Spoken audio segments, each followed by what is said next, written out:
Мъдрите риби. Някога в едно езеро живеели 3 риби. Първата била най-умната, втората по-проста, а третата съвсем глупава. Живели си те като всички риби на света, докато веднъж не дошъл човекът. Той носил със себе си мрежа и умната риба го видяла през водата.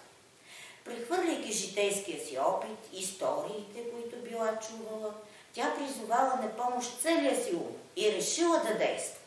В това езеро има малко такива места, където може да се скриеш, помислила си тя. Затова по-добре да се престоря на умряла. Докато събирала всичките си сили, тя за голямо очудване на рибаря изскочила направо пред краката му. Тъй като хитрата риба задържала дъха си, той помислил, че е издъхнала и я хвърлил обратно във водата. Тя веднага се завряла в обръка над брега. Втората риба, тази, дето била по-проста, не е разбрала съвсем какво се случило и доплува от умната риба за обяснение. Просто се направих неумряла и той ме хвърли обратно във водата, и казала тя.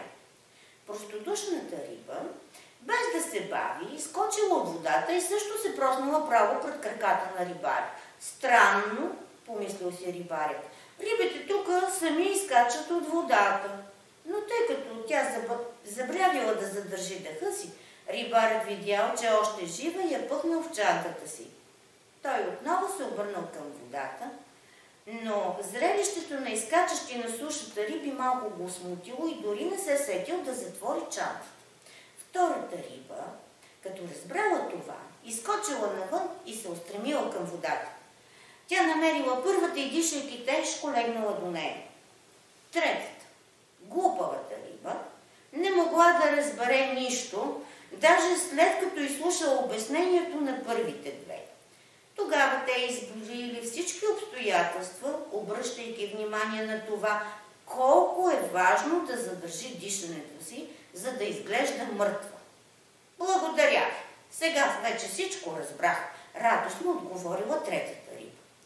С тези думи тя със сила изскочила от водата и паднала право до рибаря. Рибаря вече изтървал 2 риби, пъхнал тази в чантата, даже без да си направи труда да провери дали диша или не. Този път затворил добре чантата. Отново и отново хвърлял рибарят своята мрежа, но първите 2 риби не напускали своето укритие. Накрая решил, че трябва да приключва и започнал да се готви да си тръгва обратно. Като отворил чантата и се уверил, че рибата не диша, той отнесъл вкъщи и я дал на котара.